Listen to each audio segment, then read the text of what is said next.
Vizag steel plant ప్రైవేటీకరణపై కేంద్ర రాష్ట్ర ప్రభుత్వాల తీరును నిరసిస్తూ కార్మికులు ఆందోళన చేపట్టారు. విశాఖపట్నంలోని కోర్మన్నపాలెంలో రాస్తారోకో నిర్వహించారు. వైజాగ్ స్టీల్ ప్లాంట్ పరిరక్షణ పోరాట కమిటీ నిర్వాసితులతో పాటు వామపక్ష పార్టీల ఆధ్వర్యంలో హైవేపై బైఠాయించారు. దీంతో విశాఖలో ఉద్రిక్తత నెలకొంది. రాష్ట్ర వ్యాప్తంగా వామపక్ష పార్టీలు ఆందోళన చేపట్టాయి. ఈ సందర్భంగా వైజాగ్ స్టీల్ ప్లాంట్ కార్మికుల జేఏసీ లీడర్లు మాట్లాడుతూ విశాఖ ఉక్కును వెంటనే స్టీల్ అథారిటీ ఆఫ్ ఇండియా లిమిటెడ్లో విలీనం చేయాలని డిమాండ్ చేశారు.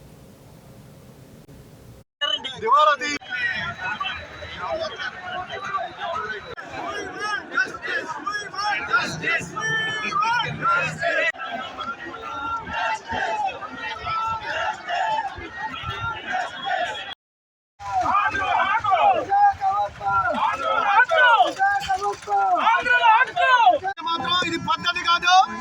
1307 రోజులు పెట్టి ఎంతో సామరస్యంతో శాంతియుతంగా మేము చేస్తున్న ఉద్యమాన్ని ఈవేళ అందరిని అరెస్ట్ చేసి ఉద్యమాన్ని చంపేస్తామంటే ఆగదు.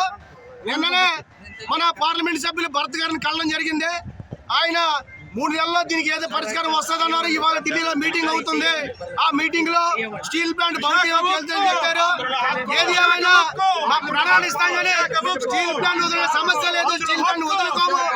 దానికి ఎంతటికైనా పోరాడతాం, ఎంతటికైనా తెగిస్తాం. ఇది ఇమీడియట్ గా దీన్ని సైన్ లో కలపాలి, పూర్తి స్థాయి ప్రొడక్షన్ తీయాలని చెప్పి మేము మొదటి నుంచి అడుగుతున్నాం.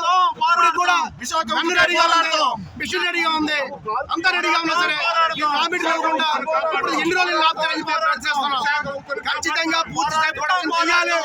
ఈ స్టీల్ ప్లాంట్ సైన్ లో విలీనం చేస్తానే అప్పుడు దాకా మా పోరాటం ఆపని చెప్తాను. 1500 పైచిలకి నుంచి పోరాటం చేస్తున్నారు. పోరాడి సాధించుకున్నటువంటి 7.3 మిలియన్ టన్స్ ఉక్కు ఫ్యాక్టరీని ఇవాళ కేంద్ర ప్రభుత్వం బీజేపీ ప్రభుత్వం ఆదానికి ఇవ్వాలని చెప్పేసి కావాలని చెప్పేసి ఉత్పత్తిని కుంటుపరిచి దీన్ని నష్టాలు పాలు చేస్తున్నారు. దీన్ని మేము అంగీకరించేది లేదు. శైలిలో విలీనం చేయవలసిందే, లేదా రాష్ట్రంలోని ఈవేళ 22 జిల్లాల్లోనే నడుస్తుంది.